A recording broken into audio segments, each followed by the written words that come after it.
पूरे मामले को हम ऐसे देखें कि नेपाल की जो जनता है वो जो सड़कों पे आई उनका जो आक्रोश है, इसे आप कैसे देखते हैं और हमारे युवाओं में ये आक्रोश, ये चेतना कब आएगी?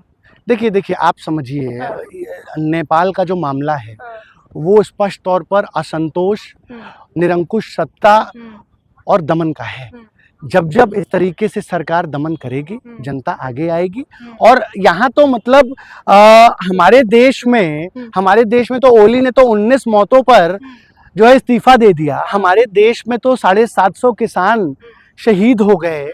लगातार 2 सालों तक पूरा मणिपुर जलता रहा, सैकड़ों लोग मारे गए।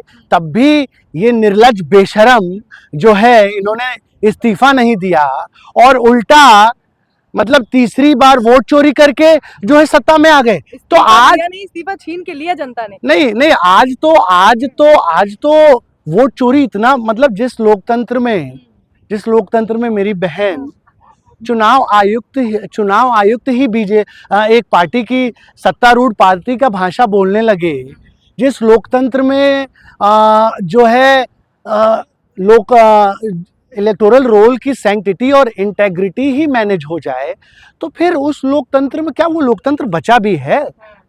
आप देखिए एसआईआर के माध्यम से hmm, the SIR is a blatant fraud with Indian democracy. Hmm, SIR is a conspiracy hmm, to erase and delete the votes of minority, Dalits, poor and the downtrodden. You have to understand, ये SIR क्या है? ये बाबा साहेब ने जो हमें voting का अधिकार दिया था, सर्वभौम वयस्क मताधिकार, जो यूनिवर्सल अडल्ट फ्रेंचाइज है, आज तो आप डिफ्रेंचाइज कर रहे हो।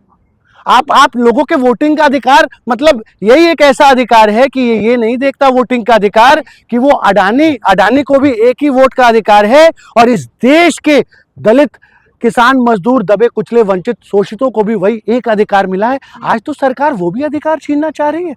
और वोट किसका कट रहा है मेरी बहन? वोट कट रहा है मुसलमानों का, वोट कट रहा है किसानों का, वोट कट रहा है दलितों का। अंबानी का वोट नहीं कटेगा, अडानी का वोट नहीं कटेगा, नरेंद्र मोदी का वोट नहीं कटेगा। आज जो जनता मतलब इस इतना बेशर्मी, इतनी निर्लज्जता, आप आज तो हम पूछ रहे हैं 65 लाख लोगों का आपने किस बिना पे नाम निकाल दिया? आप कहते हो 22 लाख लोग मारे गए। मैं बहन आपसे पूछता हूं, इन 6 महीनों में 8 महीनों में 8 महीनों में क्या ऐसा हो गया कि 22 लाख लोग मर गए? कौन सी प्राकृतिक आपदा आ गई? मतलब इतने लोग तो गाजा में नहीं मरे जितना चुनाव आयोग ने बिहार में मार दिया। तो और लगातार फर्जीवाड़ा आपके चैनल ने दिखाया, बिहार के तमाम इंडिपेंडेंट मीडिया ने दिखाया कि किस तरीके से एक घर में 997 लोग रह रहे हैं।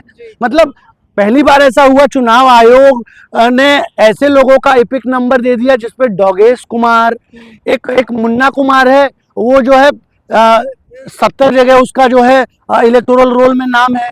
मतलब एक ऐसा व्यक्ति है जिसका पिता का नाम AABBCCDDEF जो है। तो आप देखिए, और तमाम विपक्ष के नेताओं ने प्रेस कॉन्फ्रेंस करके दिखाया कि किस तरीके से वोट चोरी हो रही है। महाराष्ट्र में एक कॉन्स्टिट्यूएंसी से आपने 5000 वोट, मतलब महाराष्ट्र का उदाहरण ले लीजिए मेरी बहन।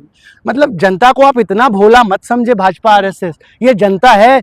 मतलब तो हमारी जनता को क्या रोक रहा है? जो नेपाल की जनता कर गुजरी, वो हमारे देश में हमारे युवाओं को क्या चीज रोक रही है? हमारे युवाओं में क्या वो सामर्थ्य नहीं है कि सरकार से सड़कों पे उतर के वो ये सवाल पूछ सके जो विपक्ष पूछ रही है? देखिए, हमारा युवा जो है वो बाबा साहब को मानने वाला है, हाँ, वो सरदार पटेल को मानने वाला है, वो गांधी जी को मानने वाला है। और इसलिए हम देखिए, हिंसा को हम कभी भी प्रश्रय नहीं दिए हैं।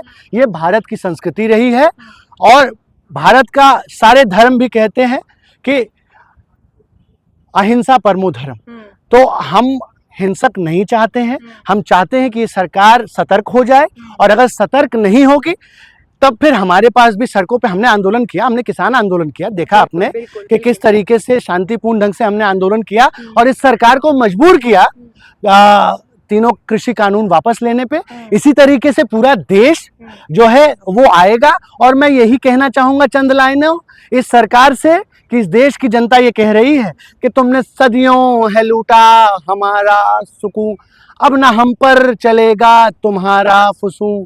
चार अगर दर्दमंदों के बनते हो क्यों, तुम नहीं चार अगर कोई माने मगर, मैं नहीं मानता मैं नहीं जानता, ऐसे दस्तूर को सुबह बेनूर को, मैं नहीं मानता मैं नहीं जानता। इस सरकार की दमनकारी नीतियों के खिलाफ इस देश की जनता कह रही है कि सिंहासन खाली करो, कि जनता आती है।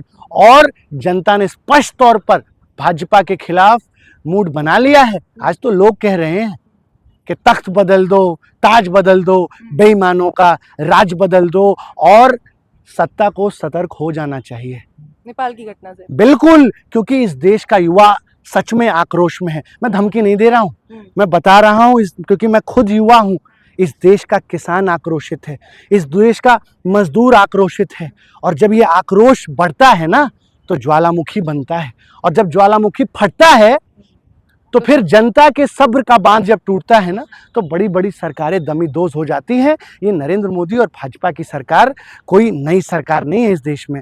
इसलिए हम ये कहना चाह रहे हैं कि इस देश की महिलाएं परेशान हैं। आज हर 3 मिनट में जो है इस देश की बहन बेटियों को का आबरू लूटी जाती है। एनसीआरबी का डाटा देखिए मेरी बहन, जितना इस देश में जवान नहीं शहीद हुआ उससे ज़्यादा किसानों ने आत्महत्या की है। आज आधा से ज़्यादा देश बाढ़ में पीड़ित है, रो रहा है, करा रहा है, और फिर भी इस देश की सत्ता अगर नहीं मानेगी तो हमारे पास एक ही रास्ता बच जाएगा, और वो है क्रांति। और हम ये कहना चाहते हैं कि लुट रही हैं आदमी की रोटियां, बिक रही हैं आदमी की बोटियां, किंतु अडानी भर रहा है कोठियां, लूट का ये राज हो खत्म, क्रांति के लिए जले मशाल, क्रांति के लिए उठे कदम। इस देश का युवा नौजवान किसान अब क्रांति के लिए बेताब है, और आने वाले समय में आप देखेंगे इस देश में जो है क्रांति होने जा रही है। धन्यवाद। जय हिंद, जय भारत।